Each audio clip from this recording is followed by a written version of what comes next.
I'm in California today, and I have been asked to give you a little bit of idea of how my life has been from cradle, I have been told, until now. And probably I should start by saying that I was born in Spain, in rural Spain, in a very small place. We are around 3,500 or 400 people or so, but we like to pretend we are 4,000 because we think that that's a much more glamorous number, but it really is a quite small place. And I was born during the dictatorship in my country. I was 8 years old when the dictator died, and it was a particularly tricky time for women. When I was born, women in my country could not have a current account. They could not travel abroad without the permission of their husbands. So it was a little, or their parents, it was a bit of a dark time, really, when we were coming out of it,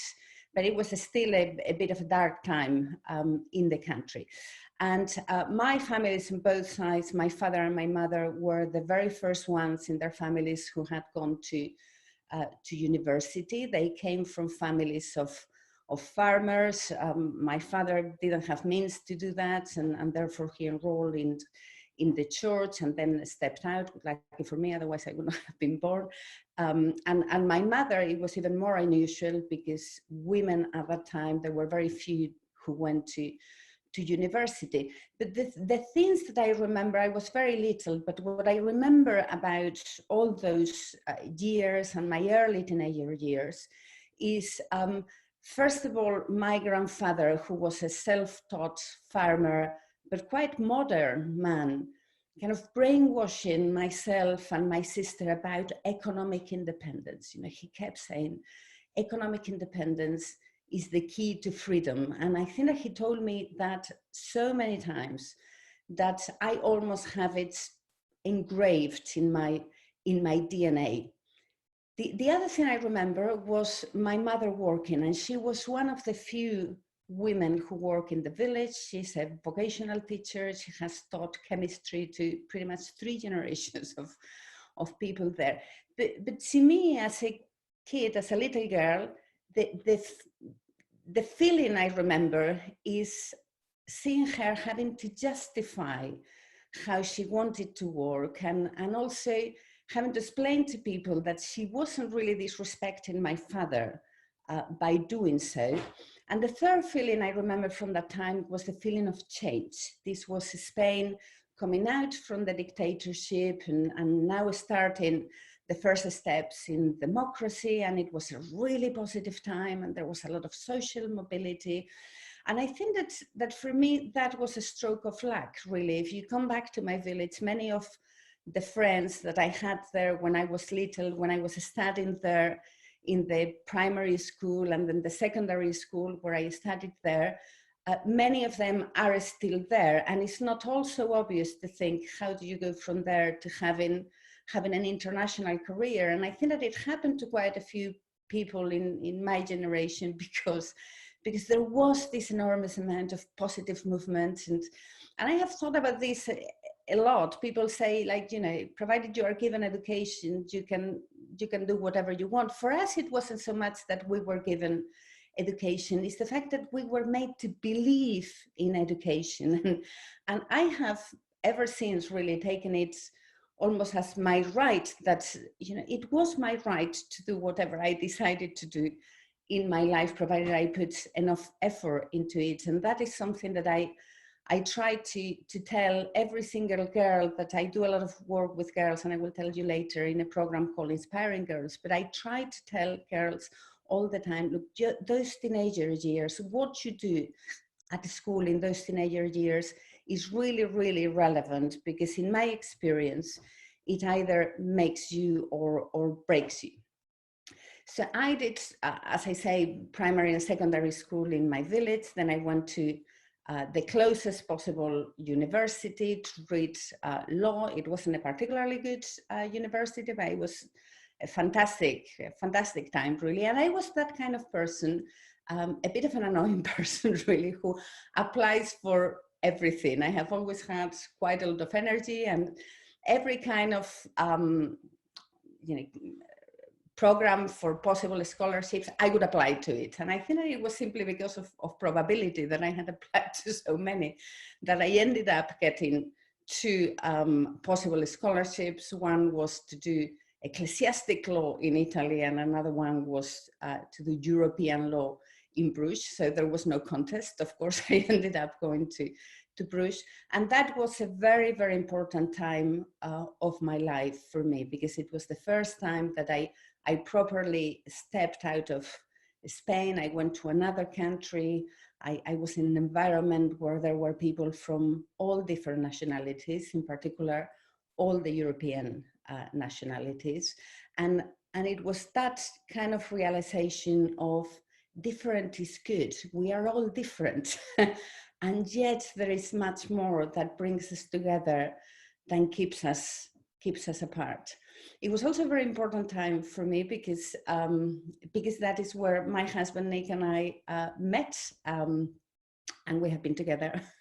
We have been together ever since, and now we have 3 sons. One about to go to university, that I can hardly believe that is the case. But it was the good years of internationalism. It was the Berlin Wall had just fallen down. It was this feeling that there could be lots of positive things in the world, and to me that Europeanism has stayed with me ever since, to the point that if there is something that I really, really want my children to have towards the future, is that commitment to European values, that commitment to human rights, to multilateralism, to understanding that the arrogance of each country, we need to put it aside, because we are better when we cooperate with each other. That commitment to freedom of expression, and to me that is a bit of a leitmotif in my life since that time.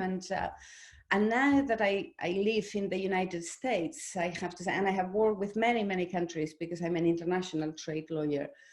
So I have traveled a lot and worked with people from lots of different countries. But I have to say that the more I work in other places or I live in other places, frankly, I think that the more European I feel.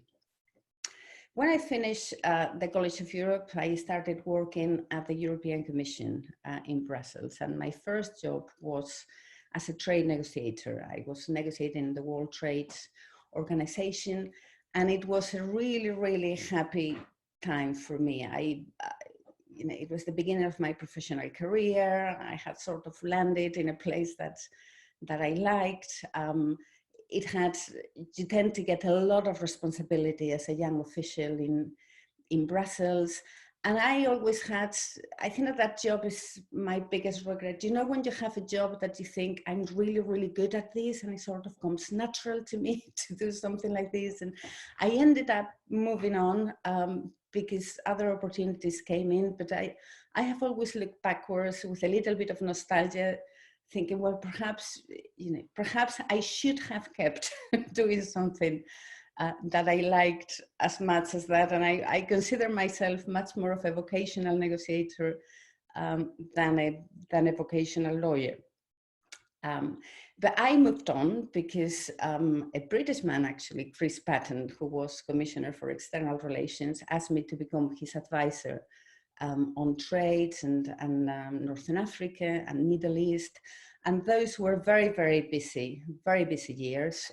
It was pretty much everything, every problem that you see now in the area started pretty much around that time. It was the time of the Second Intifada. It was the time of the beginning of the problems with Syria, with Iran. It was the aftermath of 9/11. So it was super intense. A lot of traveling, a lot of emotional intensity also. And I ended up leaving that job because we decided as a family to move back from Brussels to the UK. But I think that even if that had not happened, I would have had to move on, because it was so intense that it sort of burns you emotionally, and you end up seeing a lot of horrible things in the world that you have to internalize and to take it for granted almost. But we went to the UK. I had a little bit of an interlude going to the Foreign Office. That wasn't for me. I thoroughly enjoyed seeing it, but a bit more traditional diplomacy. I'm not very good at traditional things. I like innovative environments. And I moved on very quickly. I was looking for what to do. And a law firm at that time, the LA Piper, allowed me to set up the first only trade practice in the City of London. And at the time, trade wasn't really what lawyers did. It was only corporate lawyers who did a little bit of trade. And these people had the vision to see that that was an interesting area. So they gave me the chance, told me, look, put together the practice, and it was very successful because we started tapping in an area before anybody of the law, before anybody was there, and then we started doing compliance, and when everybody else came to do compliance, we started doing investigations, and that is really the beginning of my legal career as an international trade lawyer. And I moved from that firm to a smaller firm, and recently, 2 years ago, to an even smaller firm. So my career has been, instead of going towards the bigger law firms, I have always liked the more specialized, the tighter teams, and I'm a great believer in quality over volume, really. During all this time, I had 3 children, 3 boys. There is a lot of testosterone in my home. 2 of them were born in Brussels, 1 in the UK. But something that happened to me during these years is that my husband started having a public role in politics, first as leader of the Lib Dems and then as deputy prime minister of the country. And therefore, without me seeking it, really, there was suddenly another job that I was expected to do. And that job was the job of wife of a politician, that now I think that is taken in a much more natural manner. But at that point in British politics, wives were very active, and the job spec was sort of looking pretty beside him. Not too pretty. You are not meant to look too pretty as the wife of a politician, because that is considered to be intimidating, and particularly to keep my mouth shut. And I have never been very good at that, and I'm not very good at being told what I have to say or I cannot say. So I think I can honestly confess that ever since that time, I think that I have kept speaking up publicly as much as I can. And it's probably because out of stubbornness to have refused to be silent when the media in particular wanted me to do so. But one of the things I feel most proud of during that time, that it was tough, to be in the public eye. You need a lot of emotional and psychological resilience not to end up being affected by any comment that is made about you. But one of the things that I and we as a family feel most proud of is that we managed to go through all that without losing our sense of happiness and our sense of humor. And my family is a happy family, and we think that we managed to do that together because we were very determined that would be the case. But the other thing that I feel very proud of, and I have to thank that really to my husband being involved in politics, is that I managed to launch with a strength. I would probably have done that anyway in a different way, but I managed to launch with a strength, Inspiring Girls, that at the time I did it only in the UK to start with a different banner. It was called Inspiring Women. And then in 2016, I made it international, focusing on girls, then just called Inspiring Girls. And it's a very, very simple idea. It's about connecting female role models with girls and just inspiring them to do whatever they want to do in life, but to do it with ambition and to do it well. And it has been a fantastically successful initiative. We are right now in 16 different countries. There are 2 more, the US, France, and I will tell you, the people who are here in Inspiring Girls will kill me for telling you, but we think that we will be launching very, very soon in Venezuela as well, that I'm particularly happy about, and we will reach 20 countries this year, and it's one of the things that, you know, if I look back in my life and what do you feel particularly happy with is to have launched that, not only because of the effect that it has in girls, but the women, the kind of women I have met doing this is absolutely humbling, and it has made me even more convinced of something that I knew beforehand, which is that inside every woman there is a female role model, and all that that woman needs is a little bit of a chance to tell her own story. I have been asked to tell you what is the biggest challenge that I have found in the law, in my profession as a trade lawyer. And it's not that I don't want to answer the question, but I really have to say that that for me, the law and my job is not a challenge. For me, it is pleasure. And, you know, of course, I deal with difficult situations, and the biggest theme for a lawyer always, I think, is how to practice law, that you are helping people in difficult circumstances while keeping your own integrity and being able to make the judgment as to where something has gone over the red line and you have to withdraw. But even those situations are nothing really in comparison to the challenges that you meet in life. I lost my father when he was only 4 years more than I have today, unexpectedly in a car accident. We as a family have had many changes. One of my sons, my eldest son, had cancer at a point, a lymphoma.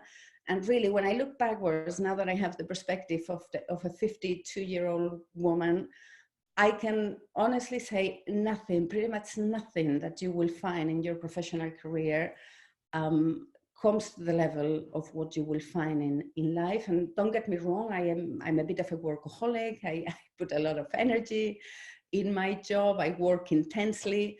But between work and life, really the issues are in life, and therefore that is where you need to put, or I try to put, as much attention as possible, and never forget that whatever you do in your job, you need to have a certain perspective over it.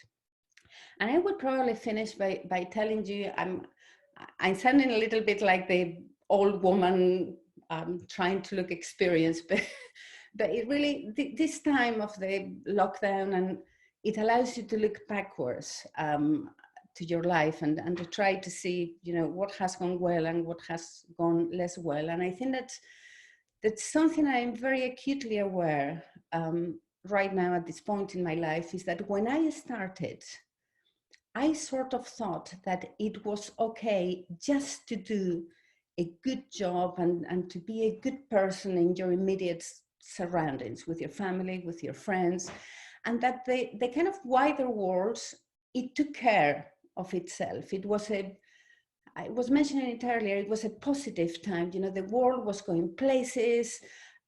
Okay, there were bumps. It wasn't the same everywhere. There were areas where there were lots of problems, but generally everybody was advancing a little bit in the right direction.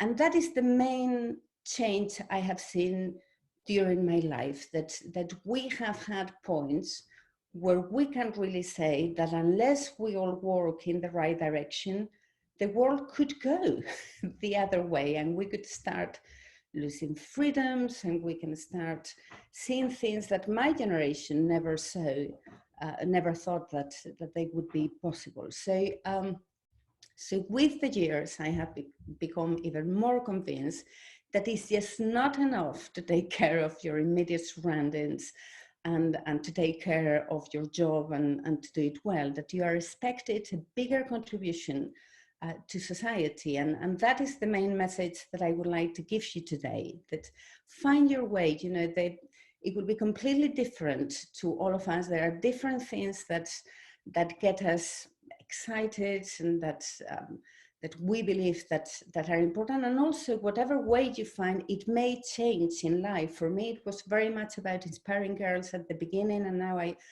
have entered much more into the political discussions in my country, and I have wrote a political book there, and I speak up as much as I can in terms of the political system there. So it may change over time, but find your place, find your square centimeter where you want to make a difference, and make sure that you do that in addition to your personal life and your job, because I think that's the only way forward really for this society, is making sure that we all feel that there is something where we can contribute. I think I should probably leave it there. Those are the 20 minutes I was given, and like that we can take up questions, which I'm sure that would be much more interesting than me just talking.